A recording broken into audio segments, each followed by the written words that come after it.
25 décembre 2023. Bienvenue à tout premier numéro de la semaine. Il y a magazine La Liga. Merci pour la confiance et fidélité. Joyeux Noël, en tout cas, na ba chrétien il y a monde où bazali éparpillé. Oyo bazali bon en tout cas pour célébrer mon konalelo naissance il y a Jésus-Christ. Joyeux Noël Nabino. Joyeux Noël également une équipe technique que ça peut accompagner biso na tongo nalelo Rodu Louadjo le cascadeur. Mon frère, bon retour après en tout cas un long moment, il y a maladie. Merci également on a Mike Kamwaka, sans oublier en tout cas Veambata Mwanaba Kumbu, mais aussi Didier Deschamps, Gimputu, les maestros, sans oublier depuis la maison de Kozulu, Joël Noël Nayo ainsi que toute la famille. Le processus électoral, les élections, en tout cas on va en parler dans l'émission Canal Presse Yamoko. On a les 4 invités comme à la coutume. Je vais vous présenter en tout cas dans ma minute bongo Kolanda, mais boutika Otozo Ozali Bongo Mbela Yandeko Veambata, chef à caméraman awa na canal Kin télévision y a bungisi bongo a bungisi thématique qui plutôt caméra naie marque Panasonic 4K mokolo na samedi eleki na kati ya taxi ya yango azwa ki bongo taxi ya yango azaki mo côté azaki na Laetitia Louvoiso na baninga mususu bazwa ki bongo taxi ya yango kobanda na premier mol na Gombe akenda kotika bango ti na Kitega na commune ya Barumbu ya bungisa ki bongo en tout cas atika ki bongo caméra 4K na ye Panasonic yango toza ko senga na bandeko ya yango oyo bazali bongo ko bamoni bongo caméra wana bobenga biso na nzela ya numéro oyo ezali bongo affiché bopesi biso en tout cas ba détail mais aussi là où se trouve la caméra tokoya bongo okozwango ça qui a caméra voilà ça qui a caméra. Je rappelle une fois de plus bandeko ya yango chef aba cameraman ya Canal télévision abosana ki bongo caméra na ye Panasonic 4K na kati ya voiture na bino mokona samedi eleki azwa ki bongo mutuka ko banda liboso ya premier multi na commune ya Barumbu plus précisément na avenue Kitega pes ba déposer ki en tout cas bandeko ya yango numéro ezali bongo affiché ceux qui bozali na caméra bomoni yango bobenga biso na nzela ya numéro oyo ezali bongo affiché parce que Veambata obi azana ba détail nyonso akange dongi ya chauffeur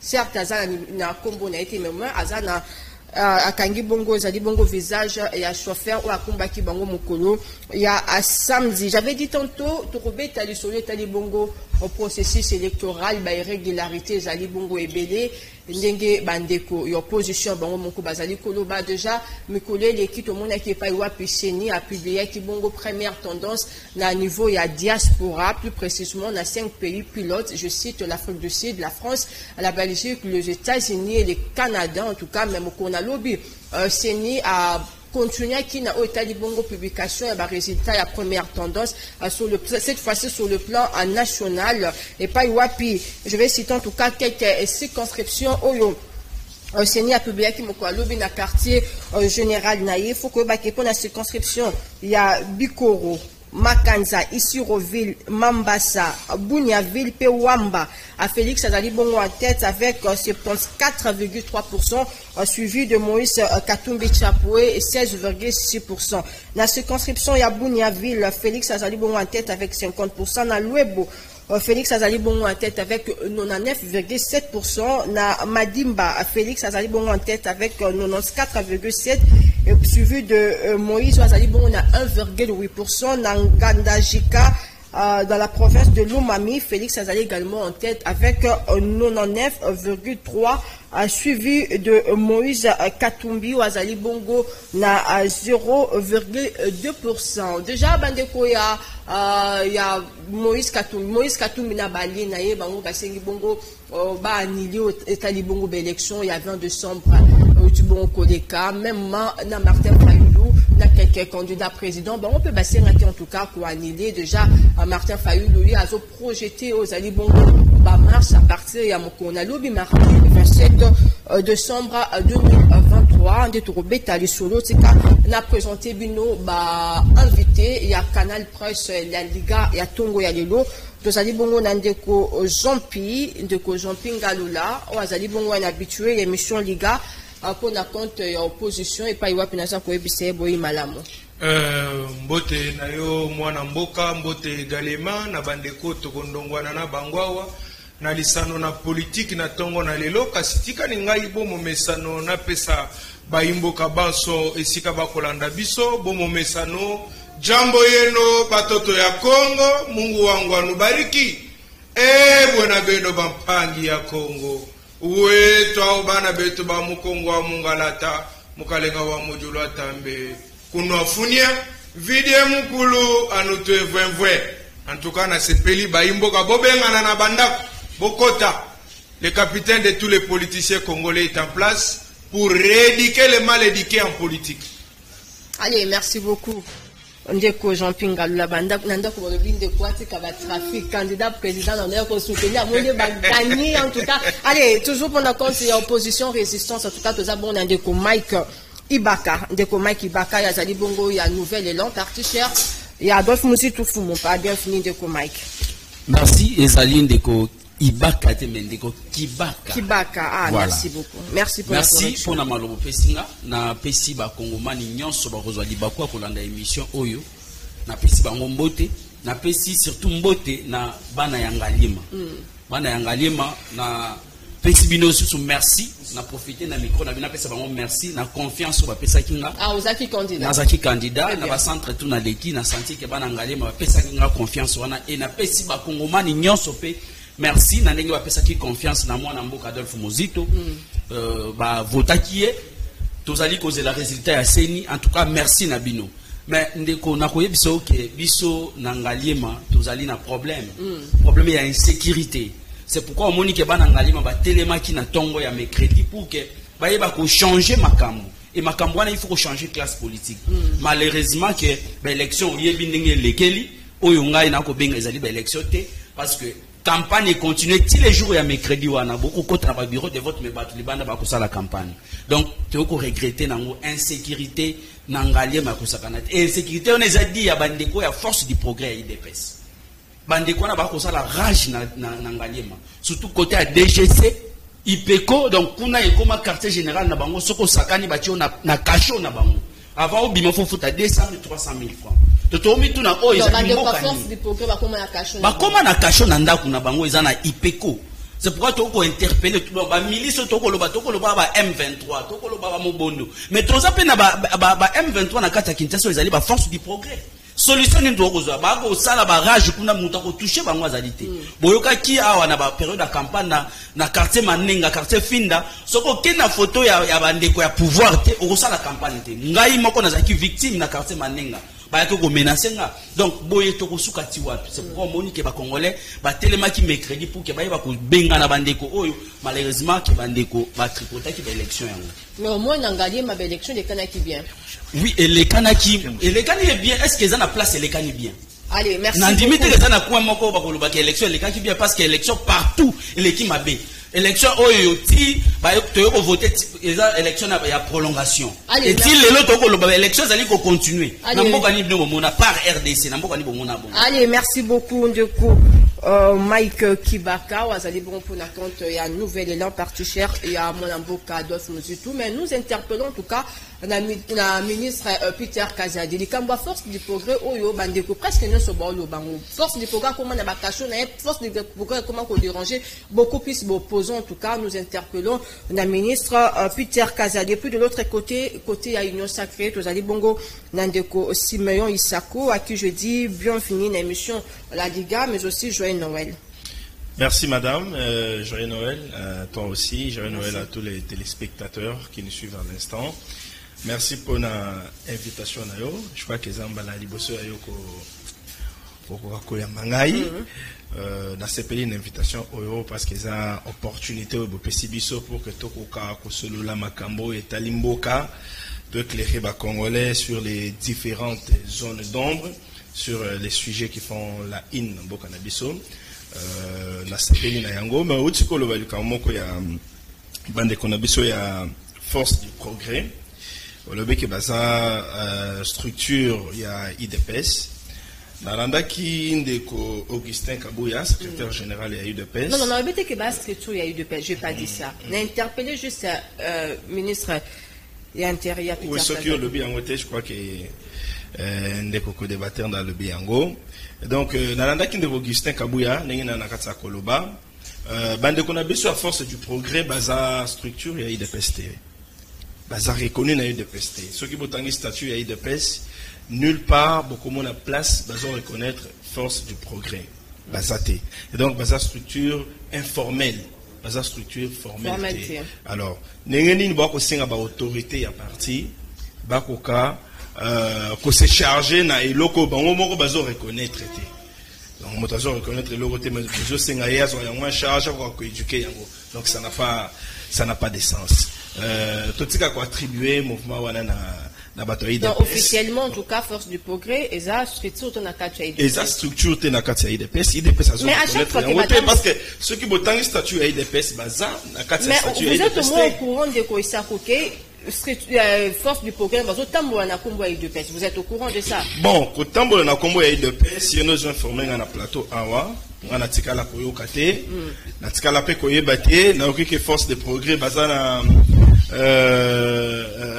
cacho na bango, na zo mituna na ndenge nini, un simple citoyen a oki uzala na cacho, alors que l'état zawana a okako azoko kanga ete. Donc ceux qui tolandeli yango de près tokomona kezaka ka ba stratégie ya communication oyo bandeko ya opposition ba ko en place pour nous IDPS na ko salir tout un régime parce que na Congo mo misano ezaki sokoza en opposition le mieux à faire c'est de salir les régimes sokoza salir régime te ba ko mona ndeti wa ko sala musala na opposition kitoko te. Alors il faut ko salir régime. Pour salir le régime, il faut que les kakaka na UDPS à Sali, UDPS à Betty, UDPS à Sali. Tout le monde qui, avec les candidats, avec les candidats Franck Diongo, Makambo Salaki, Aboka qui va fiche, Abatebelena, il y a chef de l'État, mais tout ce qui est koyo, ba vidéo ezali, tamboli, yemo kwa reconnaître yango, tout ce qui est koyo kate place oyo. Bakonane Franck Diongo pona acte oyo asalaki mais tango bande konabiso ba benga ya force de progrès ou na structure informelle ba bazana UDPS tango bazui pour que basala makambo na ndenge na bango ya ba désordonné bazui yango balati sécurité comme si IDPS batindaki bango merci beaucoup Ndeko Simeyo. Patrick Simato, joyeux anniversaire. Joyeux Noël, oui, mon émission Canal Presse La Liga. Merci beaucoup, Madame Patricia. Je crois que c'est anniversaire à Namkwalelo. Merci, Nassou Nayo. Joyeux anniversaire. Merci beaucoup parce qu'il y a des vins de champagne qu'on doit boire. Patrick Simato. On a déjà, caméraman a filmé, il faut filmer tout le monde qui les anniversaires. Au moins que tu as toujours pembe, Madame Patricia, même Combo d'ailleurs, est tombé dans le plateau, à niveau anniversaire. Nzapambola Bationso, Nzapambola IDPS, toujours le président de la République, les mieux jolis, le président Félix Antoine Tshisekedi Mkwantombolo pour le second quinquennat et puis Yasuka. Pour le second quinquennat. Allez, Ndeko Patrick, je commence par vous. En tout cas, contestation, na Oetali Bongo, première tendance, Oyo Sénat Zalibongo publié, tout bandi na niveau ya diaspora, déjà bande quoi diaspora, balobi, comment c'est fait-il, ba yebi nombre ya bateau, ba sangola quitté, ba yebi nombre ya bateau, ba vota quitté, tout y a na RDC, tout le monde est opposant, ba téléméli, balobi que Zalibongo violation. Si en vertu, il y a quel dispositif, Ndé et Sénat Zalibongo ont publié première tendance sur un résultat. Quand on dit opposition, c'est s'opposer à la réalité, à la vérité. C'est ça l'opposition. Tu t'opposes à tout. L'opposition, ils ont prendre le sauter. Nous sommes dans l'opposition pendant plusieurs années. Et d'ailleurs, si nous voulons créer l'école de l'opposition, nous on peut créer cette école pour nous faire opposer à Congo Nengesalaga. Tellement qu'ils vont apprendre à monter, parce qu'on a la opposition, mais opposition, qu'est-ce que ça veut dire? Mais l'opposition, venez chez nous, l'IDPS, on va vous apprendre l'opposition, c'est quoi? Ceux qui m'ont contesté, c'est ça même beauté à la démocratie. Parce que nous sommes même hier, sous Israël, il y a des gens qui ont dit non, non, c'est un blasphémateur, c'est un démon, c'était que ce soit, mais l'autre, on dit que nous sommes fils de Dieu. De la même manière, même Fachi, Batignon soit Congo à Koti Kolingaete. Azana bato balingaka ye na bato balingaka ye te mais bato balingaka ye baleki na ebele na bato balingaka ye te. De la même manière chaque mutu même yo na famille même na musala osala ezana bato balingaka yo na bato na yote. Je pense que c'est ni assez musala qui toque. Pourquoi? Parce que l'opposition est qui prête pour qu'il y ait une élection. Aucune élection, aucune autant de jours. Et même d'autres pasteurs tambourinaires, qui n'a TV, non, il n'y a pas l'élection entre autres Joël Tatou, entre autres Roland Dalo, pasteur Mokom, ça c'est fou. Tu vois comment est-ce que les gens sont en train de jouer vers l'éternel? Pourquoi? Parce que tant que le Bibongo, il n'est pas fatigué aux 8 mois tchéqués. Mais écoutez, on ne peut pas jouer avec l'éternel. Dieu reste Dieu. Pourquoi? Parce que les pasteurs sont venus qui ont communauté garçon cabinet à crédit, ou yo soyuna et puis au petit makambo. Donc pour le moment, Dieu commence à frapper les gens pour dire que Dieu reste Dieu. Tendance est mise tendance on est outil pas mamadou té, tendance on est outil limité té, tendance on est outil pas combattant té, mais tendance est outil wapi na machine à voter. Vous comprenez, madame Patricia? Bato bakanisa kake bato koibela netira kabila mikolo eza les mêmes jours, mais il y a des preuves non boza na kati ya nani ya bureau de vote boza libanda tchan et si li vous comptez tant fachi tant moi tu pas yango ebimi donc il n'y a pas une débat sur ça. Ce qui est vrai, fachi va voter massivement. Pourquoi Kati va voter été tellement que la loi, il y a des pères et des mères à Tchani et côté déjà dans le thème à Batou. Nous avons continué à étranger, on a voté Fachi. Vous comprenez, il y a un sens. Donc pour le moment, il n'y a pas un débat pour l'opposition. D'abord, la passe qui va dans 5 ans encore dans l'opposition. Donc il faut passer encore 5 ans, encore 2 ans, 5 ans de transition. Au monde qui va se faire aucun réglementaire, il y a un dialogue, exacté. Foyer de chef de l'État, les premiers. Donc, élection, vu irrégularité. Non, vraiment, ils ont la perfection. Même dans les États-Unis, en France, ils ont toujours que donc, même dans l'élection, c'est le cas dans le Congo. Ils ont toujours une perfection. Mais au Ambalo, ça n'est trop. En tout cas, élection prolongée jusqu'à hier, il y a tout le matériel est commis. D'ailleurs, quand il faut le féliciter. Qui m'ont enseigné encore 2 mois uniquement pour des normes techniques. Et c'est le problème des interdités. Les interdités électorales, vous pouvez 1 mois pour dispatcher un mot. Pas passer un mot. Mais à mon avis, il faut que ça et c'est un retard. C'est-à-dire que le matériel est comme à 13 heures. Et le temps va voter, tu comme une boutou, en réalité, la loi électorale, le but qui est l'élection, il faut ça à 11h. 11h du temps, le bureau ne se fout pas. Il y a ce qu'on appelle les contraintes. Contraintes dans le matériel. Moi, comme dans un l'accident, et qu'il y a à cause d'un camion matériel, à un avion, mais à cause de la matériel. Admettons, je fais un embouteillage. Qu'est-ce que vous devez faire? Mais à cause de la casite. Est-ce que, question que posée, élection et salami les mêmes jours ou bien salamité? Oui, et salami. Il y a des électeurs qui vont voter qui étaient jour en haut. Pourquoi? Parce que nous, les bétaki, des matériels comme un état. C'est clair, mais c'est si. L'élection est prévue mercredi le 20 et dimanche le 24. Oui, vous encouragez les tout encourager en haut pour Nanini. Pas compter les salami. Pas saluer les salami. Est-ce que tu proposes mon tour? Est-ce que élection salamité ou salami? Élection et salami. Quand le jour, les 20, les salami les 20. Ok, pourquoi prolonger? Mais des jours, où est le problème? Dès 3 jours, il y a des problèmes. Va permettre d'ailleurs de voter pour que Mkolongo va permettre que normalement le week-end de voter. Est-ce que c'est le mabé? Mais on a des violations de coopérativité. Des actes de violation que tu peux être, des contraintes à Séni, contraintes à une salami. Même yo zona musala, de zona musala. Pour mutu que sali nani connaître pan sèche. Moyo faut une émission à 9h. Est-ce que tout le monde va sur Pandia? Est-ce qu'il y a une union sur le Sénégal qui non les a monté? Ce qui est vrai, ce qui est réel, élection salami une date où il y a prévu dans la loi électorale. Allez, merci beaucoup Ndeko Patrick Simalto. Allez, Ndeko Jean-Pi, Buno, parce qu'il y a osé soutenir de l'eau Moïse Katumbi. Jour suivant après l'élection, Buno Moboya qui a gagné l'élection. S'il vous plaît, Ndeko, s'il vous plaît. Bobati a gagné l'élection 3 jours après, Binomo Boso n'y prononcer l'annulation de l'élection. Mais aussi vous, l'opposition, vous tenez à l'ordre dispersé face à l'union sacrée. Vous allez en tout cas concentrer. Si vous pensez que vous avez gagné l'élection, moi Namboka, merci mingi na ntina ete yo pesinga malobana sosodu saba imboka kasi tika ningai na banda nanu kuyungola makambo yo Simanto alobi.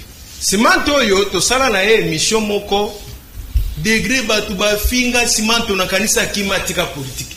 Mais na kamwe Simanto azongi, c'est-à-dire ayo kité. Mama likambo liboso zo sala biso pasi na motema e ali mituna otoko mituna biso. Toko mituna yango kadima salisi biso élection ou érection ya ba pantalon ya bato. Parce que nous ne comprenons pas. Est-ce que kadima ayalaka vraiment spécialiste ya élection ou kadima azali traduit praticien? Parce que telle qualité élection maman. Ata na paka juma mama to na mpono ordre ezali. So bani ba ponata ndumba na bango bakoki o chef na biso bandumba bako salelo kwa modèle oté. Vous avez un exemple mon cas. Ata kibide mais ka selon kwa salité to remember exemple la soin ndeni.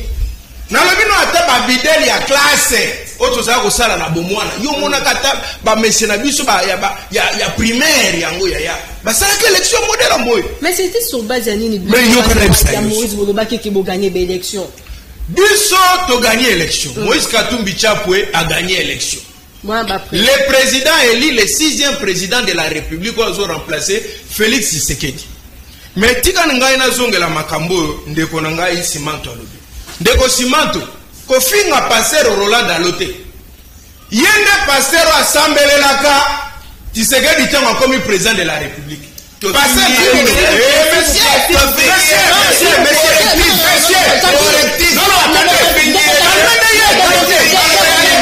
plaît,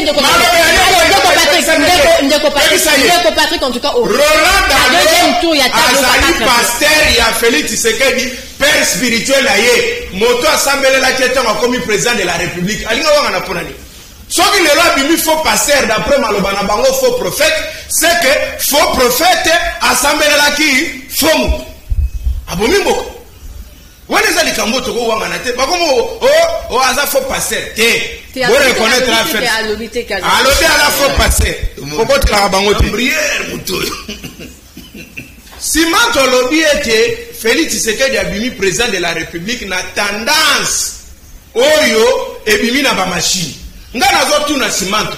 Machine yo policier kimaki na moto moni na video. Machine oyo bakangi na bindaku ya moto azoko voter. To machine nini ebimisi tendance wa. Mama, machine nini? Machine otomoni babeteli mutu balongole bilamba nyonso. Machine nini Simanto? Non, Simanto azali lokuta. Simanto ana lokuta makasi mama.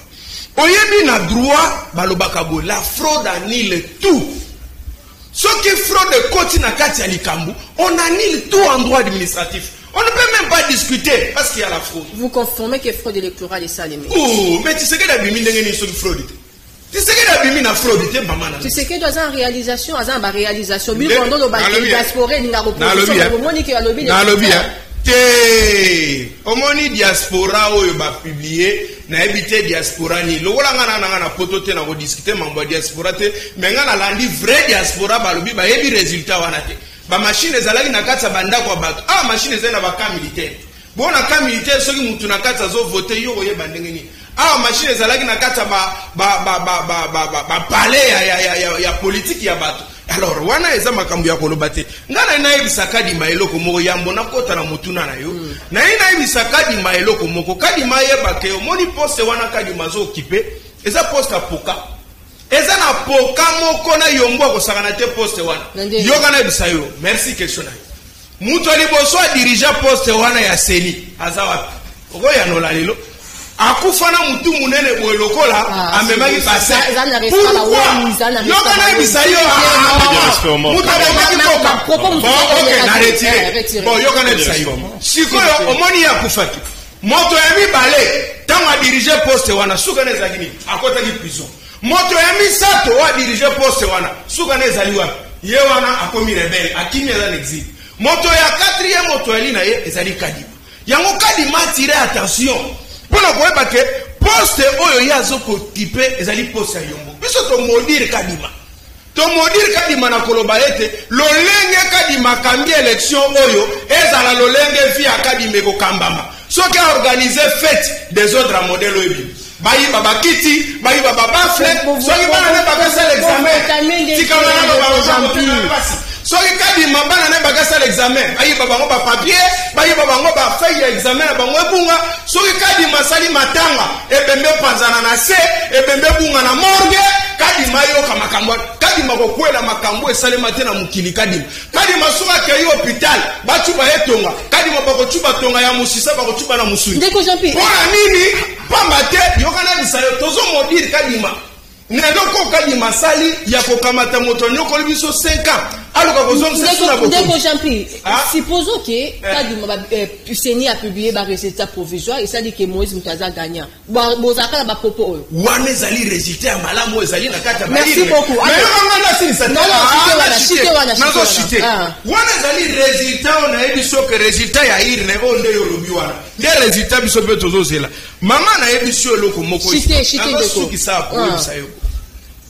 oyebi bandeko simanto oyo sokomona tala toye awana débat politique ya monene boye mboka zopela moto ya yena ba 20 po biso to ya komela toyebi se to komela te mais biso tozo saelo komoko na suki sina Kadima na président de la République biso to sengi boye annulation pure et simple ya ba résultat Oyo, d'ailleurs, tu rejeté en bloc avant même à publier. Puis ça, tu rejeté résultat. Nous sommes tous rejetés. Que Moïse a gagné, qui va rester besoin. Allez, s'il vous plaît. Merci beaucoup, Ndeko Champion. Allez, Ndeko Isako, est-ce que Lolo, il faut te mettre en cause expertise à Kadima? Parce que, commissaire Abisso Kadima, ça c'est l'élection, ça espère, Kadima, ça c'est l'élection, Oyo coûté en tout cas, en beau plus de 1 milliard de dollars. Oyo, cycle Moussoussou, écoute, Bongote. Est-ce qu'aujourd'hui, il faut mettre en cause l'expertise de Kadima, ou Azali, patron à centrale électorale? Bon, Kolobaki, cycle Moussoussou, qui écoute, Bongote, c'est faux, peut-être que vous informez. Non, en 2006, il y a 450 000, il y a 2011, 450 millions de dollars. En 2006, en 2011, en 850. Je suis bien informé. Il faut que Awa, il ne s'agit pas seulement de la RDC. Nous avons organisé des élections dans 6 pays. 6. S'il vous plaît. S'il vous plaît, Ndeko Jean-Pierre. Nous allons plaider pour un débat républicain à plateau. De l'Ezamokolo et Noël.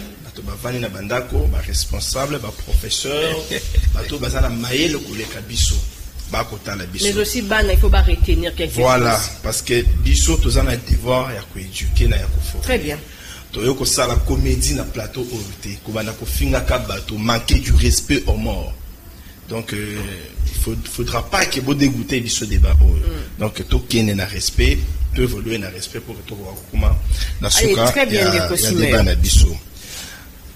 Bolobeli makambo ya Kadima, bolobeli makambo ya élection. Madame, omoni tango to sali maponami. Bande ponabiso ya Katumbi ba réclamer victoire. Matata ponya bimiseli biso tableau. Il y a ba tendance. Ils ont dit qu'ils avaient des observateurs partout. Ba pomper biso ba vidéo. Il y a Kije na bango. Nige bano sala musala ya compilation. Musala ya Kije na bango wana nde yango ba yebisi biso biso ke Katumbi a gagné. Il a de l'avance sur tous les candidats dont Félix Tshisekedi. Bato ya Katumbi ne ba yebisa biso.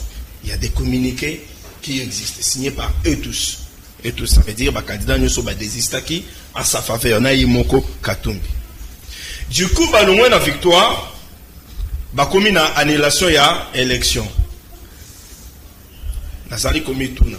Bazo lungana extrémité oyo bako kele na extrémité misusu pona nini. Tango na mituni mutuna wana. Ngamoko na mipesi eyano. Eyano za nini? Eyano za ya koloba ke Ndeko Katumbi comme na momesano na ye alingaki a manipuler peuple. Mais face à une réalité, la réalité c'est laquelle? Le preuve. Parce que Katumbi Lelo azata na preuve morote que yake a gagné élection.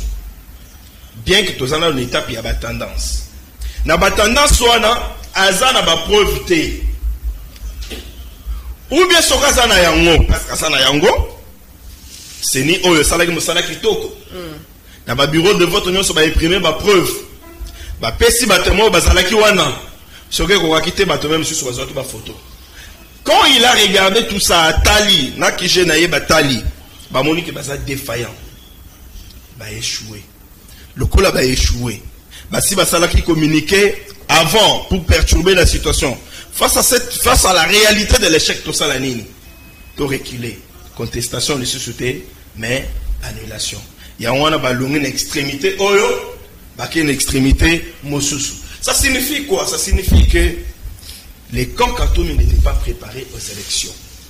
Basalaki préparé plutôt la contestation parce que na mutu na bango le 20 décembre tolinga ki tozala na élection ti na mitu na bango jusqu'à la dernière minute balinga ki bazwa glissement parce que yango nde bazalaki na kati ya koluka campagne oyo basali yango dans combien de provinces parce que Félix Tshisekedi est le seul candidat où il a sali campagne dans toutes les 26 provinces de la République. Campagne au Basali, madame Tikana Loba, campagne au Basali. La preuve est que Katumbi a préparé. Est-ce que c'était le directeur de campagne de Katumbi? Pesanga Kombo est directeur de campagne de Katumbi. Est-ce que s'il te plaît, Azate, Pesanga équipe de campagne de Katumbi. Exacté. Ça veut dire qu'Azala qui préparait pour la campagne. Yo son moto candidat président de la République à quelque ça la campagne, Azala l'équipe de campagne té. Aussi au monde na mokili depuis histoire ya élection et banda. Candidat président de la République à quelle la campagne Azala l'équipe de campagne té. Mais est-ce que les Congolais ont besoin non, ce sont des détails qui nous font comprendre que l'équipe la campagne va voter candidat non de quoi ça. Ah, toi qu'on le la politique. Toi qu'on le la politique. Allez-y. Tout ça la sociologie, toi qu'on le la politique. Ce sont des détails. Oh, il y a politique et on peut faire comprendre biso que na quand il y a Katumbi, babanda ko se préparer une élection. Babanda ko c'est là glissement. Motation que les campagnes attends chargé de communication n'a été, à directeur de campagne, chargé de logistique, à ça, ma camonio, ça s'est centré panaye. Y'a un homme à combien qu'à se fixer. À ça, dans un discours, il y a Kolobate, à combien bazozo babiso, à combien. Mais jusqu'à présent, nous répondons à la question, au cours de la 4 minutes. Dans la 4 quoi, répondre à la question. Et donc, s'il te plaît, monsieur. Non, c'était de la préparation. Nangambo ya Katumbi. Ce qui n'a pas été Nangambo ya Tshisekedi, il s'est bien préparé, une équipe de campagne formidable. Tambole ba province à battre campagne et nous avons vu l'adhésion massive de la population dans la campagne na yeli kambo ya ndeko Denis Kadima. Obi na mukolo ya lelo. Mwana kobenga Denis Kadima expert électoral sustain akobenga génie électoral. Nakobenga Denis Kadima génie électoral. Pourquoi nakobenga génie électoral? Non, kambo ya élection qui na 5 jours et qui na 10 jours. Madame, s'il vous plaît. Soki lelo tolingi to ke na mapunami. 6 heures juste mboule bandi. 20h. Est-ce que les élections vont renvoyer en vote dans mon Canada? Il y a des contraintes qui peuvent faire qu'à travers le monde, et nous l'avons vécu dans plusieurs pays au monde, élections prévues dans jour X, bah renvoyer dans jour Y, parce que les contraintes naturelles et salées. Chez nous, on a fait face à des contraintes logistiques. Quoi de plus normal qu'il fallait qu'on paie sa chance dans l'électeur pour s'exprimer. Là, ce n'est pas Denis Kadima, comme je suis en train de le démontrer, ce n'est pas un expert, mais c'est un génie électoral. Moi, dans Makambo, à la Kissibiso, na Congo. L'espace, il y a 3 ans, il y a suivi. Transparente. C'est la première élection organisée en RDC. On a moni à Kesalemi, Natkali Komonate. Communauté internationale. Parce que on n'est pas à la mission braqué par la mission. La communauté internationale a désapprouvé. Par contre, on a moni communiqué à la communauté internationale qu'on salue l'organisation de Maponami, qu'on salue l'enthousiasme, l'engagement, le dévouement, il y a des électeurs Congolais. Ça prouve que Mindele wana oyo batina ki observateur na bango. Tango batali, SADC atali, Union africaine atali, amoni ke te. Na ba condition oyo ndeko kadi ma organiser ki ba élection eleki na ndenge ya kitoko. Il n'a eu que 3 ans. Ma prédécesseur n'a eu bazalaki na ba 5 ans. Mais il a tenu les délais. L'étranger avant ce sont des élections. Et Sali, non, chaotique, Waneza, terme na bango. Il y a pas c'est l'opposition à l'Obanini. C'était wana. Opposition parce que ça comme moi qui a échoué. Aujourd'hui c'est la cas l'Obanini. Alors l'élection ça là. Merci. A échoué na jeu à Kolobaki. Allez, merci beaucoup Ndeko Simeon. À Kolobaki. Allez, Ndeko Mike. Nana kata koshite madame. Nana kata koshite pona Kolobaki maponami oyo esalemi na RDC. Eza maponami ya kitoko oyo totikala koleka basikle nyonso koleka basikle nyonso témoin nyonso azana PV ya candidat na ye. C'est ça le problème. Témoin nyonso azana PV madame bazwa ki ba procès verboté. Nazozo exemple ya non on consomme déjà allez stable na lemba non vous avez largement salle ya classe Ezamuke. Observateur, bazana kati. Bajan Yaseni, bazana kati. Ozo ebisanga ke bakoti sa 30 témoins na salle wana pour que bafanda kuna. Est-ce que ba électeur ba possibilité ya kokota pona ko voter. Et ko simba. Ya on dirait je sais que ba témoin bazalaki, mais ba témoin ba bando linga bango nyoso bazana kati. Merci beaucoup Ndeko Simeon. Allez, Ndeko Mike, quelle est premièrement la position ya nouvelle élan Wazaki parti prenante na élection tout le monde baninga bon c'est annulation de part et d'autre tout le monde Moïse Nabaline ba c'est annulation d'élection tout le monde Martin Fayulu même mais apparemment nouvelle élan jusqu'à présent on s'est prononcé. Merci Ndeko Patricia. Avant de répondre na mutuna otuninga na kombo ba communicateur tozali kolela Ndeko na biso Mitterrand Ilunga oyo atiki biso molimo na ye epe mana kimia en tout cas to perdre Ndeko oyo c'est encouragé intelligent en tout cas toza kolela to kolela Ndeko na biso wana sur ce na 14h tozali na réunion ba communicateur pour to ba ndenge ni to koyeba kolela Ndeko na biso oto bundaki na ye tosali kompana ye azaki déterminé pour que to yeba ko changer classe politique mais nzamba azui molimo na ye apema na kimia. En tout cas mes sincères condoléances na famille politique voilà famille politique famille biologique au Zarabon na structure il y a Kabila Forever les Zarabon dirigé par Junior Petit. Voilà. Bon, Ndeko, avant que nous commençons à tourner, on a dit que Ndeko Simeon, Azan Ndeko a IDPS. On a union sacrée. Union sacrée n'a parti dans un journaliste. Au moins ici confusion, ils allaient quand journaliste, na bis bino journaliste, bochaka biso père mon na confusion. Confusion. Ici ndinga oloba tant que militaire IDPS. Non, on les analyses on les analyse en tant que militant IDPS et azo cause donc moni ADN lokuta IDPS ça na makila na ye prouver biso de ngazali kolobake Augustin Kabuya lobaki force du progrès sa structure ya IDPS mais ndeko akokosa et sa statut s'il vous plaît il faut quoi qu'on note ndeko Kabuya force du progrès ba bundi na bandeko ya ba mongo ba patora na DGC. Il y avait de morts, 6 morts. Ndeko Kabuya ya tina place au cachot ya bondeko à force du progrès ça. Ndeko Kabuya olobi non ngana ye na éduquer ngana bengi Jean-Lucien Mbusa ya ko éduquer batu na ye. Aobenga batu ya ba mongo wana batu ya Jean-Lucien Mbusa. Parce que ye awa azali ko boya ke bazali batu ya IDPS. Soko ke wana bazali ko d'abord à qui plus loin pour alobake ils ont structure moko informelle. Comment acceptez-vous que structure moko informelle ils ont boma, ils ont panza et l'État zawana azoko wa encadrer bangote. C'est qu'il y a manque de l'autorité de l'État. Pour vous dire que l'élo, il faut que Félix Tshisekedi na 5 ans a échoué qui a conquis pour instaurer l'autorité de l'État. Comment une structure informelle et comment ça va pagaille? Est-ce que vous trouvez ça normal?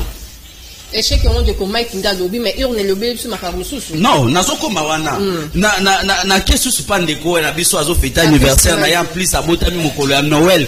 Fala alo babo solo. Fala lelo balobi yesu abota mi na mitema na biso za ba crèche wana elingi lokuta te elingi to lobaga bosolo po yesu Christ abota ma ya solo na mitema na biso metala ndeko abota ma jour à Noël ta lokuta ko beta alobi awa opposition bango ba yebi opposition te mais lui même est capable de expliquer biso opposition ngo ezani lobby opposition pas biso de l'opposition n'était pas prête pour na reculer na pour na yego za la présani pour na bango za la présani donc pour dire que donc azo yebate opposition ngo ezani yemoko donc opposition ezate ndenge bango na ile pesa bazala kupanza ko tumba opposition eza wana te opposition ezali makanisi yo osali bonga na yeboyi mais yazo buleka o bango bando tumba bapine bando piye banda kwa bati yango na ndi opposition wana zo opposition te ndeko nanga ndeko Simeon akeli suta lobby aloba makambo ba témoin alobi Kadima azali génie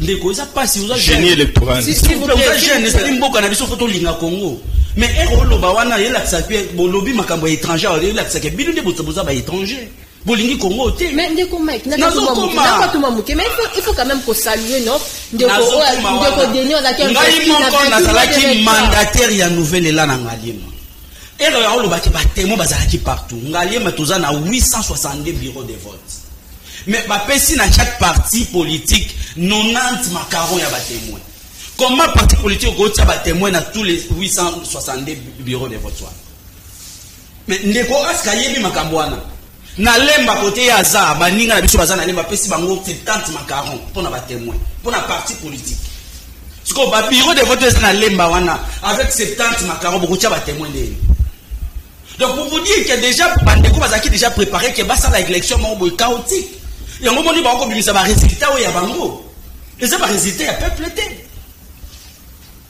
quand Aobenga Denis Kadima génie c'est par rapport à ngai razaki observateur à 5 ans en 2018 2011 Denis Kadima pèse à 100% tous en ninga moko na Denis Kadima donc aujourd'hui moi aussi je peux diriger la route diriger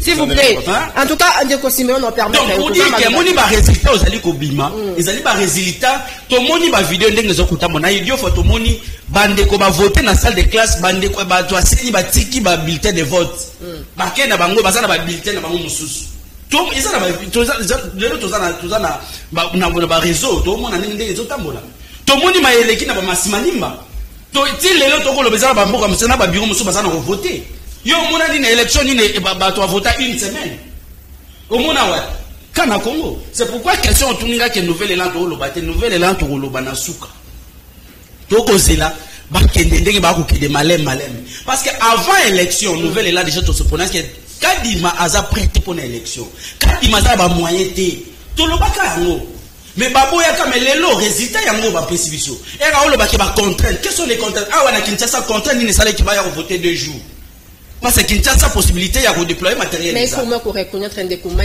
que œuvre humaine ezanga ka ben perfection te je refuse pas mais ya modèle oyoté investi na 28 mois ya modèle oyoté ndeko na tuni ya lobi ba contrainte pesi ba exemple mbula ba accident fala pesa biso ba contrainte ya ville à Kinshasa awa na Gombe anangalie maizana ba to voter ti jeudi pourquoi to voter ti jeudi parce que Denis Kadima zaki na matériel te Denis Kadima zaki prête zaki na ba moyen te c'est pour moni cacophonie oyo allez chuter donc pour dire que moni ngana allez-y donc pour dire que élection oyo peuple azaki déterminé à changer classe politique mais volonté ya union sacrée boyi et sali oyo bango bako sala c'est pourquoi biso nouvelle là to se prononcer na suka to kozela ba publier ba tendance nyonso et ba publier résultat final ndeko to se prononcer il faut peuple ami ayeba qu'il faut mise en charge parce que to kozala te chaque année ba yeba ko boto la biso pouvoir na biso là to rondi mangote togondi ma parti nyonso sala bozo ba mais pas l'idps webi que 37 ans ba chanter la biso démocratie mais démocratie ngo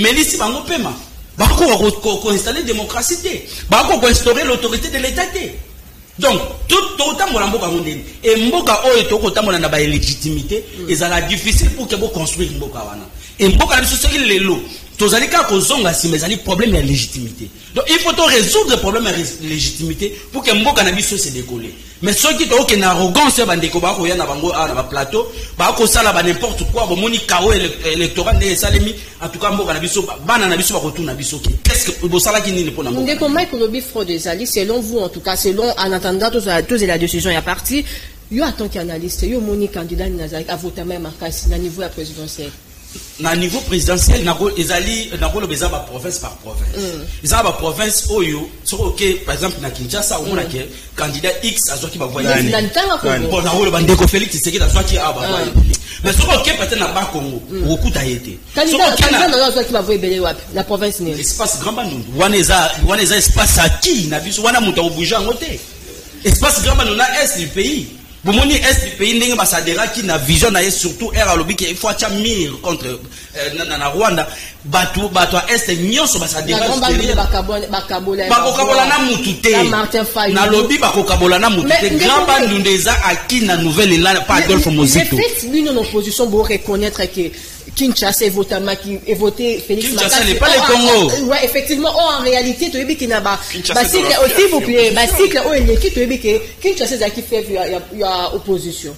Est-ce que ça, on peut dire que exactement échec il y a eu une opposition échec par rapport à quoi? Non, comprendre échec tu reçois échec par rapport à quoi? Lelo tu veux que Kinshasa a fièvre. Non, d'abord opposition. Yo kana préciser le comment encore. Lelo ceux qui ne conférence ça azu ba voix ebelé na Kinshasa parce que ba électeur ebelé ba voter. Ba tous c'est là qui normal ba voter.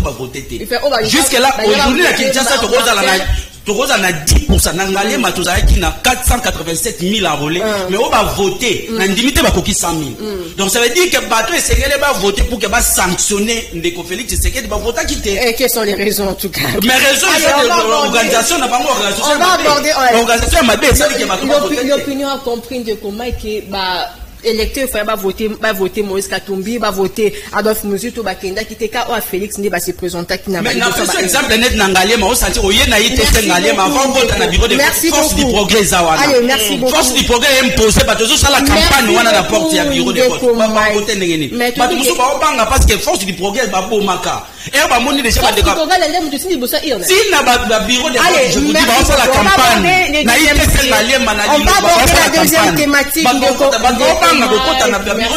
merci. L'opinion Orlando Biso Yimoko on met un peu tiré dans Malobano sur l'Obama A de part et d'autre na plateau. Allez, on va aborder la deuxième thématique. Certains candidats à députés nationaux et provinciaux accusés de bourrage des urnes et corruption de centres seront-ils sanctionnés par la CENI en tout cas? Question tous à commettre dans la deuxième sujet en Guana. Je commence par vous. Ndeko Jean-Pierre, je sais que vous avez nos candidatés, mais au moins, comment est-ce que ma pronommée d'équipe, au monde, a candidat surtout beaucoup plus de députés en fonction, au bimi dans la législation, au tout le monde, sali bourrage de urnes et belé. Est-ce que vous avez sanctionné? Merci, moi, Namboka, Nantina, été au Pessinga sous Lilobana Mbala ya Mibale. Et là, quand liboso yambona yanola na koyungola moke koloba ete nayoki bande konanga ya union sacrée. Union sacrée pour les désordres du Congo. Pour la nation. Balobi boy. Balobi Moïse nani Monsieur Kadima azali moto bakoki kopé sa félicitation mingi et puis azo mérité basalela ye monument pour musala sali en tout cas lekeli batonyos. Oza kindoki moko ata satanazo kamwa niveau à sorcellerie bato bazana. Satanazo kamwa Kadi mazali motoko sale la tombo na komodiri kata suka koya ta malade ate somba kisi l'hôpital batekele ka kisi le contraire kadi mazoka ba le contraire parce que il y a celle situation élection le contraire makamune nyo so vie et comme peka ka le contraire et lo kwa mi balé na bisa yo mama question ezali motuna awa to le kaki yango to lobaki yango tende kunangai question ezali ete pourquoi biso tozo senga et que ba annuler ba élection. Toujours senga ba annulé ba élection. D'abord ndeko nanga za na information malamu te. Omoni tango tuni olobi ke candidat ni na azui penza exactement mingi. Na moni aza na ba information mingi te. Menga na ba information exacte na ba tendance na biso. Moïse Katumbi Tchapo le Congolais d'origine azui avec 88% dans toutes les provinces na ba centre nyos. Mais le cas désordre ezali à l'obit à comme il m'a désordre été et que ça la mbutu dès la simanango à l'obit bon dans ce cas token annulation. Pourquoi? Comment expliquer machine à voter policier maintenant na mbutu kimi na ngomba? Comment expliquer bakuta policier bakuta batuna kati ya nani ya ndaku na chambre bazo voter et puis bazo ko voter nani madame Ba vidéo nous la kisa. Bazo voté Félix Tshisekedi na candidat député moko à Soki ezalaki bon, merci beaucoup. Alors, toujours senga été ba annulé l'élection. Ndeko na ngai nani Isako. Omoni Isako asali analyse moko pentologique, caractérisée par la niaiserie la plus totale, dans le sens que Olandi monokonaye alobimi selo kwa malonga te alobi boy yoka maloba naye alobi est-ce que soki mbule beti makasi élection koko sale mais monsieur Isako yo zala biwa lokola komono za Isako apparemment za une Équateur comme te na 2018 mbule beta dimanche madame na répondre question yo ko website dans 2018 mbula makasi beta wana Kinshasa le dimanche là le matin. Les gens sont allés voter. En droit positif congolais, la pluie n'est pas un motif d'absence au travail. S'il vous plaît.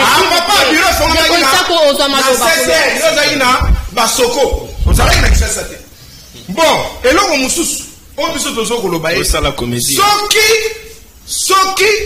cour constitutionnel, ce qui cour constitutionnel a annulé le résultat à tomber dans infraction abstention coupable.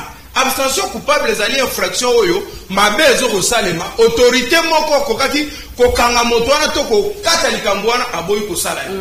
Infraction ba bengi yango abstention coupable parce que ceux qui tozalaki na ba pays des hommes normaux ndena moment oyo Kadima bakangie, ministre intérieur, azo samba, kuna na parlement, et puis, IGF a quitté li, batoyo pour vérifier, en tout cas avec 1 milliard si c'est de dollars, si c'est 1 million. Kadima kosa la théâtre à modèle, le la élection à maman ou ya louza na momel. Non, et koko simbate. Question na yo tunibisi. Dans les cas, avant comme la question, dans les cas où, annuler l'élection, c'est Bino, Moïse n'a pas lié là. Article 64 et que se mettre en application. Motomoko tebo ukambabiso na kiteti nanko. Ezalakate. La fraude a ni du tout. Qu'est-ce que Tshisekedi perd? Non, attendez. Soyons en sérieux. Qu'est-ce que Tshisekedi perd? Ce qui va annuler l'élection, to bande l'élection. Mbongo ya yete, ya union sacrée, mbongo za ya Congo. Ta ezali ya yete azanzambete, qu'est-ce qu'il fait? Parce que madame, il faut savoir ceci. Alinéa moko ya article 64 ils ont contredit peu oyozo kanisa. Et le bini. Article 1 et le bini. Yo tangela ngati. Ngana bano à la première alinéa na biso nde kozala na application.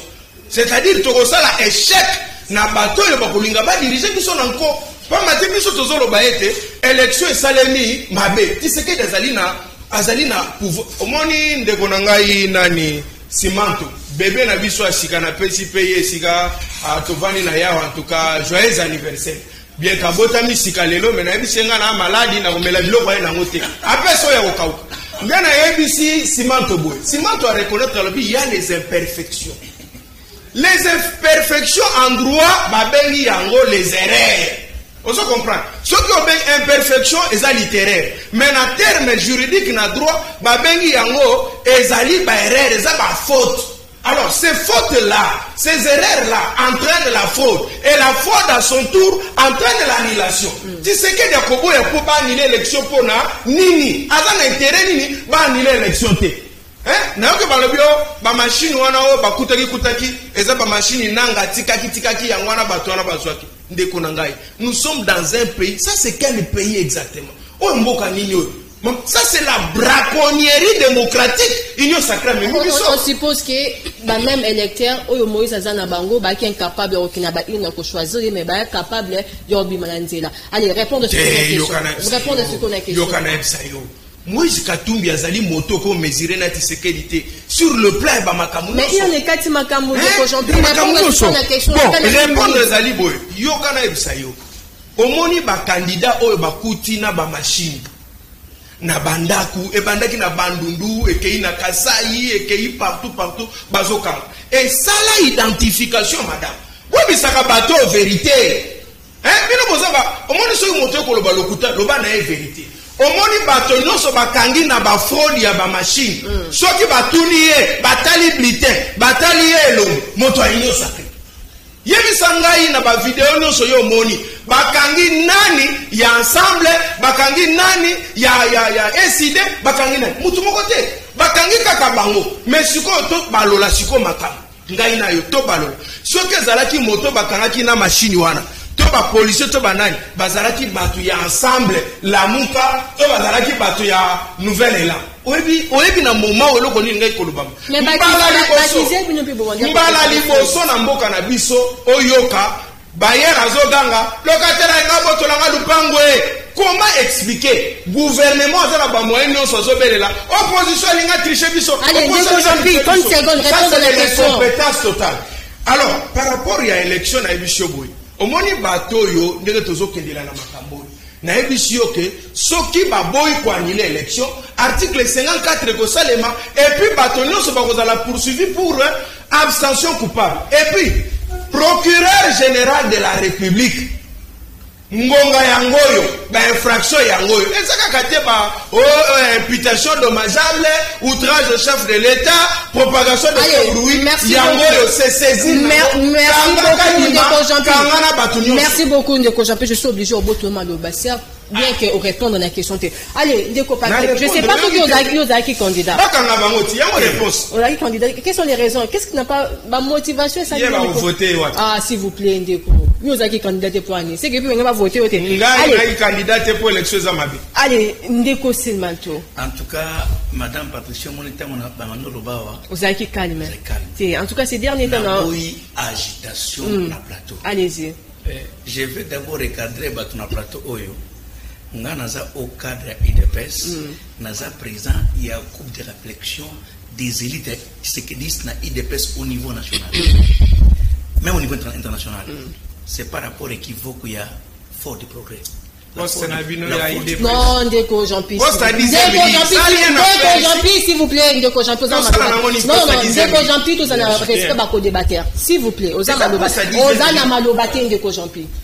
Allez, je vous protège, allez-y. Il y a combien agité pour atteindre un note à Wake.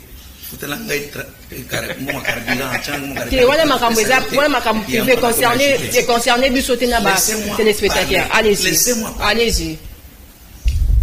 Fort du progrès, on a quatre IDPS. Tous dans la structure informelle qui sont au sein de l'IDPS. Fort du progrès, REDS, Isako, il y a plusieurs structures au niveau ça existe au sein du parti. Parce que l'article 54 de la loi de règlement intérieur et des statuts dit ceci: au sein du parti, il peut y avoir les mouvements qui peuvent se créer librement, mais pas à dépendance d'un côté à l'ITGN. Donc la Force du Progrès, c'est une structure du parti connue officiellement. Ah, merci. Ce que je vais condamner à mon frère qui est devant moi, à Ouch Koloba, en émission Koloba, qui est Force du Progrès, Basali Bakacho.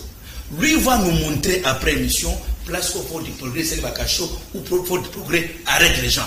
Au contraire, on doit porter plainte par rapport à une diffamation contre une structure qui est bien au courant d'un on nous a intimidés. C'est faux, laissez-moi parler, madame. C'est l'intimidation. Non, s'il vous plaît, laissez-moi parler. S'il vous plaît. Allez-y, Ndeko Patrick. Vous regardez, les messieurs, mon frère de quoi, de l'élan. Nouvel élan. Il dit que l'élan va se prononcer après. Lui, il est qui? Il est quoi dans ces partis politiques-là? Un simple répand de rien du tout. Et puis il me dit moi que moi je peux taper. Moi j'ai fait la prison plusieurs fois. Tabassé, molesté. Yo d'abord intérêt tu es impéré toi. Donc yo opposition ça là il y a on t'apprend l'opposition tu me dis moi que non regarde l'opposition 35 ans d'opposition. Yo lobby par frustration vous. Opposition peut-être fragile. Opposition fabriquée ça. Et vous pouvez comprendre vraiment combattant de la liberté. Que non, oui, l'opposition, parce que tu vas dire dans le débat dans la presse. Mon frère, on va vous apprendre la position. Aujourd'hui, madame, vous pose la question à l'objet qu'aujourd'hui, on a changé. À l'époque, Kinshasa était la ville de l'opposition. C'est pourquoi vous trouverez que chaque élection, il dépêche maintenant frapper Kabila de Kinshasa. Dans l'élection, dans la députation. Pourquoi? Parce que Kinshasa est sa ville d'opposition. Aujourd'hui, nous avons métamorphosé le langage. Donc aujourd'hui, Kinshasa est comme la ville du pouvoir. Donc on vous apprend, vous aujourd'hui, même dans la église, quand tu viens à l'église, il faut maintenant, aux frères simples, aux hommes matadiaques, même vous, toi en politique, aux hommes frères à l'église. Puis c'est aux apôtres.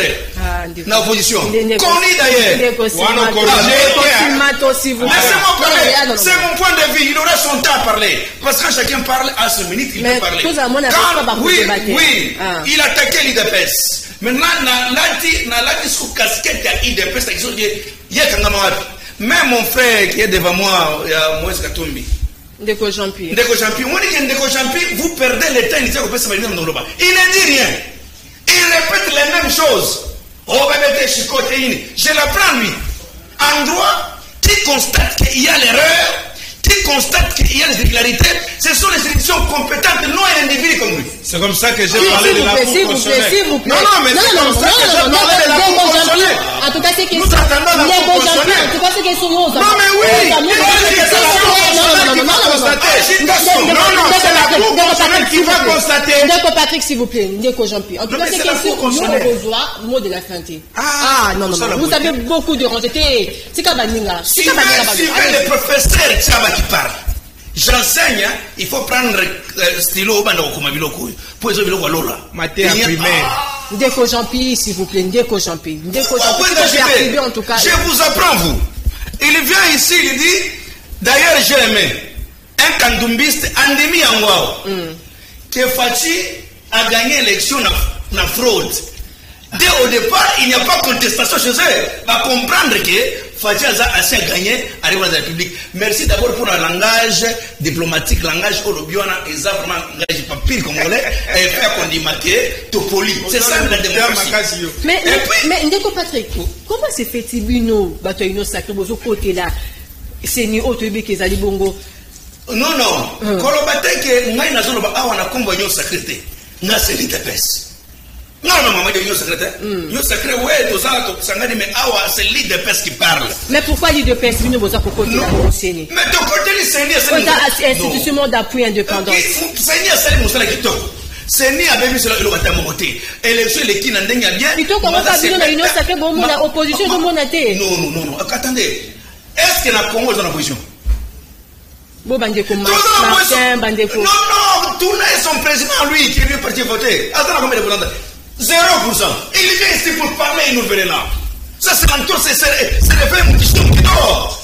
Aux autres, comme candidat qui à 0%, tu passes à la télévision, filtre, il nous fait là. Papa, dans d'autres pays, on peut me chicoter à mort. Un candidat qui n'a jamais été voté par les peuples congolais. Qui n'est même pas connu dans les films du Foucault. Dans les grands bandouns. Vous parlez grand bandouns. Quand il me parle grand bandouns, c'est pour les papas de Mouzou, mais c'est pour les Congolais. Qui vous a dit que sur il y a grand bandouns, il faut voter Mouzou? Qui vous a dit ça? Qui t'a dit que si tu es Kassaï, il faut voter à Fatih? Qui t'a dit ça? Nous avons vu les Kassaïs qui sont dans l'opposition, entre autres les pratiques à l'ombre, non? Sont sérieux là-dessus. Donc quand notre frère ne comprend rien en matière de politique, il doit venir chez moi, je vais l'apprendre avec un stylo. Parce que nous avons un parcours connu d'ailleurs. Les gens sont en position avec ta marche de santé, non? Marche de position, c'est dans la TV, dans la RTLC, nous avons fait l'opposition, chicoté, tabassé, modestement. Arrêtez d'ailleurs. On nous prend, vous avez les images. Depuis que nous avons une opposition, même si mort il y a une heure du temps, parce que l'opposition faible. Fatih n'a pas le point devant lui. Tout le monde a commenté est-ce que la police est pendant. Attendez, madame, je te dis aujourd'hui, au Congo, il n'y a pas l'eau. Tu sais qu'est-ce que le père avait dit? Évidemment, je demande au peuple congolais, le jour où il baisse aurait le pouvoir, il n'y aura plus encore l'opposition dans ce pays. Ce qui est prophétisé avant sa mort, il n'y aura plus encore l'eau pour nous dans ce pays. Fatih aujourd'hui, ils ont battu combien? Donc, Fatih dans 80, Moïse dans 5 quelques. C'est pour démontrer la suffisance, même Mouzito zéro. Mais vous passez encore des routes, même sa femme à lui se pose des questions. Mais Balokio, comment tu peux aller te poser devant un monsieur qui n'est pas dans la science de Dieu Mouraoudé? Allez-toi derrière nous quand on soit Ndengue et Katumé dans la partie ciment, à votre attaque deuxième, attaque, mais il faut même attaquer Fayoulou. Vous pouvez parler un homme comme Mouzito. Un homme qui a un parcours bizarre dans ce pays. Un homme qui n'a jamais été crédible devant ce pays. Il reste parmi le meilleur premier ministre. Attendez, madame, moi j'ai mon président Fachi, le président du parti, et il a un parcours connu. Mais quand nous voulons voir les bilans de Mouzito, Les bilans démontrent qu'il a passé la primature. Il a fait quoi? Il est parmi les meilleurs premiers ministres. Les détournements des biens des militaires à l'Est. Qui était premier ministre? Ce n'était pas lui. Lorsque la loi dit la loi dit que il ne faut pas tant regretter d'enseignement. Il était ministre, non? Chef du gouvernement. Donc, quand il était premier ministre, à Canabissau, s'il est vu aussi à Salagani.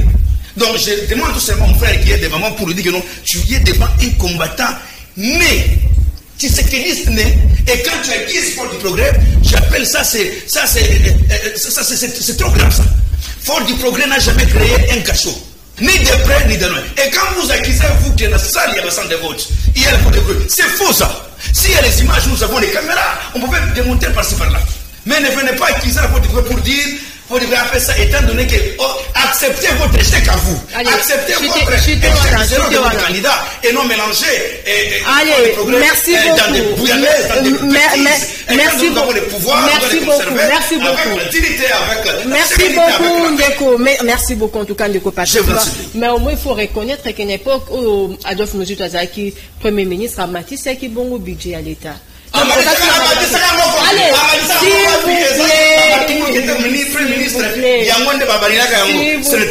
s'il vous plaît. Patrick, allez, Ndeko Mike, comment on a makamounon sur les cannes, surtout dans Otali Bongo, dans l'élection législative provinciale, mais aussi communale, est-ce que nous pensons que le bourrage de son des salami doit avoir un renouvellement de la classe politique? Ndeko Patricia, merci. Nalingi na yebisa ndeko IDPS abike ngai ali ngai intimidé nganga ba intimidé ngati. Oh non, s'il vous plaît.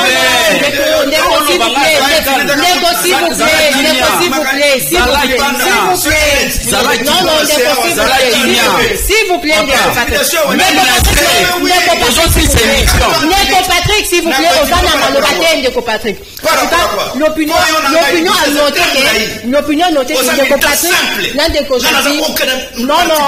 Patrick, s'il vous plaît, là, je ne vous permets pas. Ah, Bilo, c'est bon, à s'il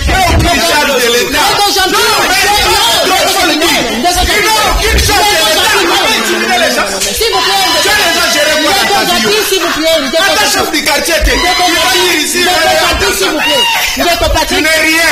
on suppose que vous avez une boutique dans la famille. Non, il ne peut pas y respect. En tout cas, là, je ne vous permets pas. Déjà, on a la mot de la fête. Allez, peu importe ma qualité, non, s'il vous plaît. Allez, Ndeko Patrick, peu importe ma qualité, non,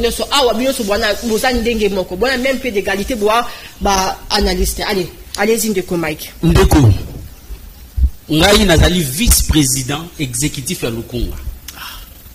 Vous comprenez? Nazali vice-président, Nazali membre simple été, Nazali cadre dans quatre parties, en plus Nazali communicateur.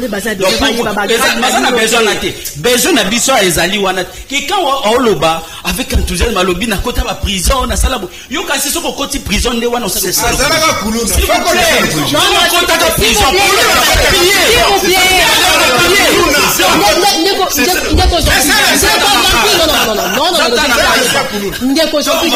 En tout cas, c'est question. Confusion pour lui il pense que pour bakangi à quel pienda quoi batu nini c'est ça l'opposition. L'opposition a une loi ici dans notre pays, monsieur. Faut tant la loi aux statuts opposition. Donc on a eu que prison pour au pilla qui ne bobando piller na ide pesa wana comme opposant. Mais dans la confusion on a eu ça qui on a bandeli kendeko azoye opposition té. Il y a une opposition, parce que l'opposition est dans le droit, ils ont fait le devoir. Il y a un besoin de ça, la mécanicien, besoin de ça. Il y a un besoin de merci beaucoup. Donc, c'est un sujet. Na sujet na olobaboui. Ce qui nous a acquis na ba pays sérieux. Élection oyo, tout le monde bête les solo élection oyo. Parce que les allées élection té. Ndeko to relever wa bakangi combien de personnes bakangi ba on a ba machine. Combien de personnes ba moni ba bulletin de vote. Là, l'élection est organisée. Est-ce que tous allez sérieux vraiment? Donc, pour dire que Bandeko a union sacrée, Bangonde, que le peuple a sanctionné Bango, c'est pourquoi on a créé une union soana pour que ça, la manégance de Bango, bulletin de vote frauduleusement. Mais l'élo, Est-ce que Bazali fier de leur que nos peuples congolais a voté biso? Te poser question, pourquoi pas ça biso? Pourquoi? Awa na Kinshasa, pour Kinshasa banzela, moi banzeli zali. Pourquoi oyo ba machine yo comme ba 17h, ba machine yo comme ba 20h? Ni les sali qui comme bongo. Parce que tu sais bien que depuis avant l'élection, tu sais que Bazali prêt pour l'élection. Le matériel, et quand il m'a été clair, quand il m'a dit à 70 millions. Et Mbongo Oyo se dépassé l'élection. Plus de 1 milliard de dollars. Vous savez, Mbongo Wana, ce qui va injecter dans l'économie. Les lots de dollars, ils allaient côté pas. Les lots Mbongo Wana, ce qui va injecter dans la banzela. Est-ce que le peuple comme on a bénéficié d'un côté? Au lieu que tu bois comme on est, tu bois qui boit, mais l'élection est malongate. Est-ce que c'est normal? Mais comment la publication a signé aux autres tendance? Aujourd'hui, est-ce qu'on peut dire qu'une opposition ne peut pas s'en ordre à une sacrée? Parce que l'ordre est dispersé. Non. On dit bilan, il y a des conflits. C'est ce qu'il dit. Attends, vous tenez à l'ordre de disperser, bilan, allez, les garades. Parce que bilan, il y a un problème de bilan. Au moment des conflits, ça sali campagne. Yoka na discours na de Félix c'est ko yebisa ba congolais te non ngana ko salela bino bo na ko salela bino bo rien. Félix c'est la lekika ko akize bat ke baza ba étranger. Akize ka bat mo ba sala bo ba ko pesa nga les santé. Non. Fallait ayem sabiso ke tala na 5 ans na bo na ko senga na ko salela bino autant d'enzela, autant de hôpitaux na kotonga. Tala 5 ans na sali tala bilan na nga yango yo. Mais bilan na yezali ram. Bilan na yeza ba détournement na aucun mandingue ya olo ba détournement atangela nga détournement moko ko ya adolphe musito a détourné biloko nini mais le lot moi je suis capable de citer ba détournement et salemi awa 100 jours plus de 700 millions ikenda chile jelumbo yango ikenda wa chile jelumbo yango ikenda donc naza ba détournement na kotanga awa mais hier vous allez incapable de kotanga ba détournement pour otanga adolphe musito. Donc, c'est quelque chose de ça que Zambo Cannabis, puisque nous tous Zambo Cannabis, moi, en face, il y a des étrangers. Mais on Mbo Cannabis, il y a une énergie pour que Mbo Cannabis se relève. Mais tel aucun débrouille, il y a aucun s'attaquer à individu. Non, le problème est à la gestion Yamboka. Ndengeni Bokambi gestion Yamboka. Ndengeni organiser l'élection. Parce que sa première élection, c'est Nambo Cannabis. La 2006 élection de l'Ekaki, Kabila, tu as accusé dans tout le monde. Mais est-ce que va organiser qui boy 2011, 2018, tout ça la comparaison. Mais les lots tinés de l'Obano, ils n'ont pas quoi, ils ont voté depuis mercredi. Élection de prolongation pour mon angoisse. Bon, mon angoisse, puis Namboka, Nimbotangi, la Namboka, oh, c'est élection de prolongation. Mais ils ont raté. Donc, nous sommes tout accepté parce que l'idée est au pouvoir. Non. Non. Donc, les lobbies sont au Sénat. Donc, c'est là-bas, s'il y a une tendance, on va faire un résultat final. Les partis vont se prononcer. Ils vont se prononcer tant qu'ils vont Congolais parce que tous allez à droit. Il y a que l'oba. Tous allez à droit, il y a que manifester. Ceux qui résultat, et ça, réalité, nouvelle est manifestée. Est-ce en tout cas, on est entre parenthèses. Est-ce que une nouvelle là-bas qui va soumettre dans la union sacrée? Bon, wana ils ont battu les bakolo. Mais réalité, ça wana te. Tu vas le bazar pe na ba preuve tu ba biso ba somba biso na union ça ki ba somba biso ndeni ba somba biso ndeni biso ba légaliste Adolphe Musito atambola aza légaliste atambola ndenge mibeko ko senga comme babandi ko ba tendance to ko zela ba tendance na suka de to se prononcer to ko biso to ko ta na place ya sénité parce que l'organe aux ali habilité à ko publier résultat ali séni to ko zela et lelo banda bandi même pas 30% tout zela parce qu'il y a des coins oyo peut-être bango ba se pour la tendance ba publier siko ke bango ba gagner mais ça va quoi musu ba publier ça bango te ba kozala ikoza la ke kuna eza ba musu nde ba kozala ba voix ebele donc pourquoi biso poko zela to se prononcer na suka. Merci beaucoup Ndeko Mike. Allez Ndeko Simeoto aussi sanayo déjà lobby Martin Fayulu il a projeté bongo marche il y a contestation ndenge yo attend qu'il na qualité na yo ya analyste au moins na suite les andeli na otali maponomi 2023. Merci. Et donc, on répond à Moutono, posé par des connaissances, et puis on a encore chuté na Owana.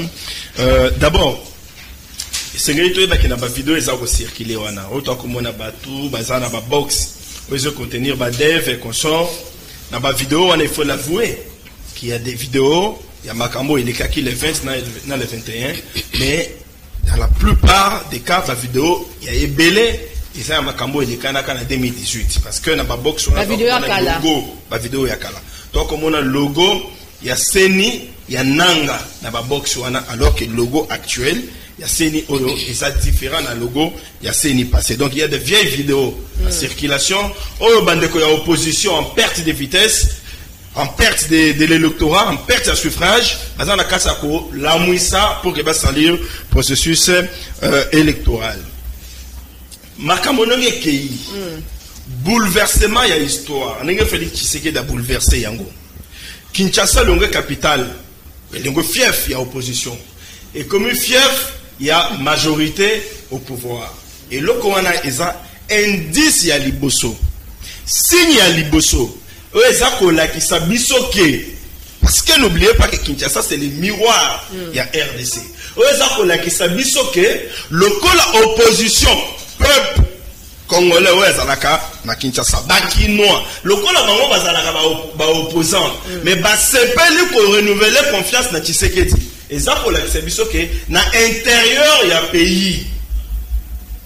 Congolais, voter qui pour Félix Tshisekedi. Bango moko baza bandeko ya opposition, bango nde bandimi. Ke na opposition tango ba circuler na ba bureau de vote.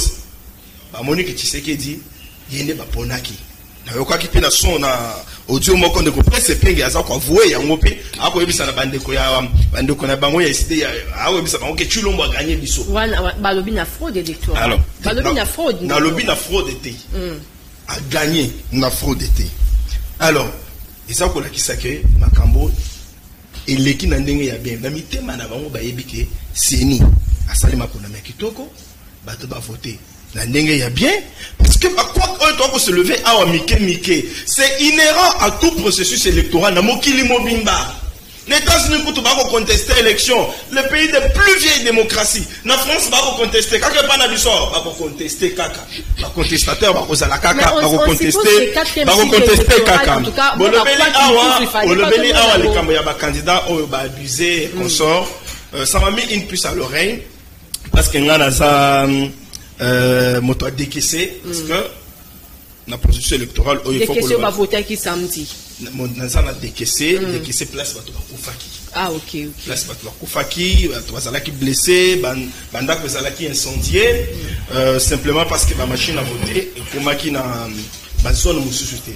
Parce que ba candidat mususu je peux me permettre de les citer parce que yebali na bato nyonso ndeko Evariste Vechi à sa candidat ya parti ndeko Evariste Yanenia Boshab organisé qui milice la partie nord il y a décaissé pour que le matériel ait accéder kunate parce que le col de Kokatumbi ba bongama ki na maponamité bango na mitu na bango glissement des alaki ba bongama ki na maponamité tant monisco que CENI a Evariste Boshab o azan kata ino sake na zolo bake ndeko Evariste Vechi aza membre ya parti Evariste Boshab yenda organiser ki milice wana na nord aza na union sacrée aza na parti organiser qui milice na parti nord ya décaissé pour que le matériel va traverser parce que mi monaki kazalaki na balotage favorable été nazo zoyer nazo chai na basak moko na bandeko Katumbi oyo akokaki candidat président ko chata équipe de campagne en place parce qu'il s'était pas préparé. Donc pour la bato ndenge wana CENI a publié communiqué naye soki na okoko kotanga yango to iso permettre te mena communiquer le baki ke bazana kati ya ko investiguer bazo mener banquette na bango bako punir baka ya bako sala à l'issue enquête bako sala rapport pour que bato wana bazala sanctionner conformément à la loi. Tu ebi banquette na mboka biso ndenge kenda. Et que souka bien parce que quand il y a décaissé par exemple il y a eu des morts et puis bazo linga bazo ba incident wana ba drame wana ba attribuer yango na ba candidat misusu kaka ya décaissé ba oyo ba pacificateur ba ponaka la paix comme toujours. O lebeli likambo ya marche.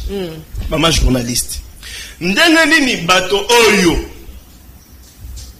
ba se mobiliser te pour la voter yo.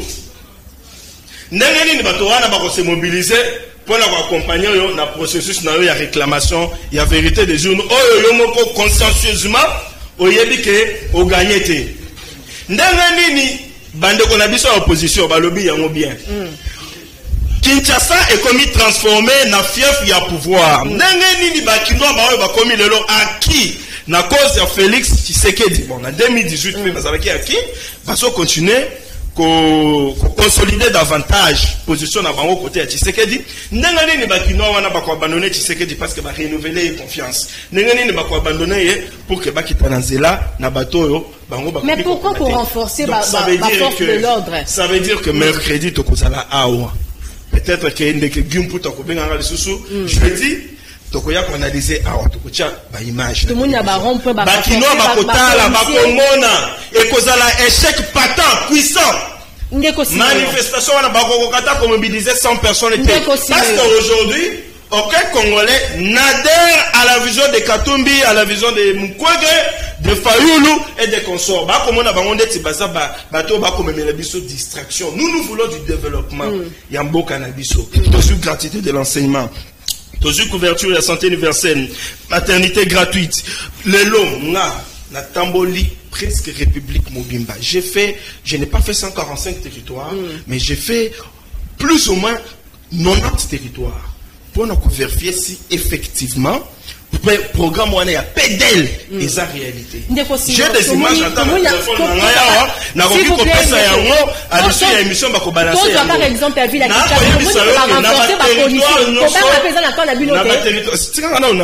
territoire il y a au moins une maison, il y a un bureau administratif construit, des écoles construites, un centre de santé construit. Donc on console là na ba villageois ba ko yebiso que depuis l'époque coloniale président ya liboso ya tongeli biso biloko Félix Tshisekedi 10 secondes na ndenge nini to voter été 10 secondes de continuer donc ça veut dire que ningo tozalelo likino oyi les soucis et consolider les acquis il y a Félix Tshisekedi parce que ça ko profiter na biso nyoso les Congolais dans l'ensemble bazalaki na souci wana ya ngonde ba renouveler confiance pourquoi pas renforcer ba policiers na banino c'est normal c'est normal c'est normal parce que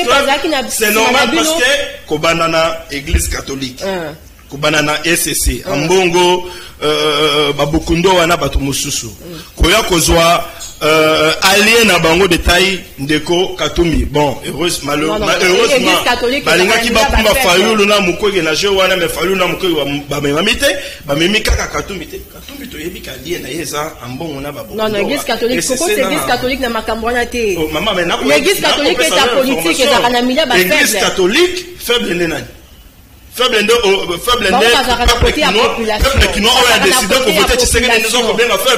mais attention makambo na koloba wana bakino ba risquer ba silikela yo église catholique ça la côté à faible ba faible ne bakino ba faible thème et donc SCC église catholique Moïse Katumbi ba ça ko former ticket moko bazo bangisa yango pour renforcer ba policiers alors on a discours na bango les élections étaient chaotiques. Kawe kozala na pays. Kawe kozala na pays. Le gouvernement a yebi ke ba nguna ya mboka ba étranger parce que quand tout les étrangers, le col les étrangers zo linga kotsa des zones na en connivence avec l'église catholique na SCC. Batika bango bakoti sekao et après tout le gouvernement a une responsabilité na yete. Non, gouvernement. Le gouvernement a un devoir, il y a qu'à prévenir. Allez, merci beaucoup. Merci beaucoup. Allez, merci beaucoup de s'il vous plaît. Au Talibongo, au bourrage de Zizon, il faut que l'équipe ya Canal Kin Télévision, mais un peu sillonner na centre, aujourd'hui, quand il y a un Komeda, quand Kolongo, vraiment na Lupunga. Certes, c'est nous qui avons l'obasso quand même du fois proclamé, mais nous comme dans Colombo on a le Congo, mais aussi na commune à Kinshasa a voté, mais vraiment makasi, surtout na Ngaliema commune à Kinba voté vraiment de coméda makasi, et on toujours me camper Kolobela parce que toujours yo kake, ba voix ba toujours bunga, ba candidat et belé bazo benga biso, ba voix na biso banine belé zo bunga, et on te peut si kaya de coméda quand Colombo, biso moko awa, to me camper ko sillonner, to moniquer effectivement de coméda quand Colombo, que ça soit sur le plan national que ça soit na provincial na Kinshasa a voté vraiment makasi kama ko pena ndeko Jakingala ou abenga kingai kama ko na ndeko Chris Mukinzi. Allez, on va prendre le message interactivité zarabon en émission Canal Presse avant bien évidemment to au Kabwana joyeux Noël na liga oyo au kadima apesi biso ezali élection ya soni to sali vote pendant 3 jours de kokoko biso to zana ba preuve to voter 20 et bimisi elongi ya Moïse Katumbi Jean-Pierre Bemba aye bake oyo nyonso babongisaki eza échoué ndeko toto biso awa na mbinza eza ya solo bandeko ya force du progrès bazali kosala terreur ya kosakana te même la police azokoka koloba te devant bango ndeko Yves Muzitu azali asali campagne te kasi lelo bino batu na ye bozo réclamer nini ndeko Loris Kitenge Joyeux Noël une équipe mobimba ya Liga ndeko Paul Mbala depuis Hollande ndeko Paul en tout cas Joyeux Noël Penayo ainsi que toute la famille équipe oyo ezopola elingaka te match esila ataba irrégularité Moïse Ayebake Félix nde alongi ba élection ndeko alongi ba élection oyo ndeko Derrick pona nini soki équipe e poli ekomaka kaka ke arbitre atiaki mbongo biso to voter Fachi po aza vrai congolais ndeko je sais ata na ndoto ata congolais moko alingaki ko voter Moïse te quelles que soient les conditions de ko Hubert Jean-Pierre ayebisa biso soki na ba centre nyonso vote et salamaki malamu te ndeko Ilunga en tout cas Joyeux Noël na molandi monene ya Liga Amoli Mabassa depuis Londres Joyeux Noël na yo Joyeux Noël également na Océan Diallo au Azolanda biso depuis quelque part et puis nous souhaitons en tout cas un bel anniversaire nandeko Nene Minette Beya de la part de Joël Bouloba ndeko Nene Minette Beya au Azali Bongo ko célébrer mbotama na ye mokona lelo depuis Londres biso équipe mobimba ya Canal Télévision mais aussi na Joël Bouloba to tondolio mbotama elamu ndeko Nene Minette Beya to comme en tout cas na suka émission Canal Presse mokona lelo je sais pas ce qui la réalisation peut nous permettre de passer sa mot de la fin voilà nous fait signe en tout cas nous avons largement dépassé en tout cas de passer ba minute ba accorda kibiso to komi en tout cas na suka émission diga merci na yonde ko Jean-Pierre yo ba en tout cas déranger ma casse merci ndeko Mike même ba okane la mabi ke ba okane la na tiba nyonso témoin ke ba kane la ba okane na se amina ba e ba ke ba okane na se ndeko Simon merci beaucoup oui ba ke ba kane na déjà ko ba to IDPS merci également à vous oh lazo célébrer bon anniversaire na ye mokona lelo allez ça patriote ça n'a rien à voir allez on se retrouve demain mardi pour un autre numéro l'émission Canal Presse entre temps rediffusion tout à l'heure à 21h30 il y a Kinshasa au revoir oui ça s'est fait franchement au Bori nous sommes en train de célébrer l'anniversaire de Mokichidom en pleine émission. Donc nous remercions tout le monde qui ont souhaité vraiment. C'est dimanche. Non, moi je prends pas la bière. Que Dieu vous bénisse. On est en train de prendre des champagnes malgré l'opposition et la majorité. Mais nous sera basé dans tout mon corps. Ah, le il n'y a pas de problème. Chimolembi, les députés les miens seront toujours. Nous serons du champagne. Ah oui, madame. Ah, joyeux anniversaire en tout cas.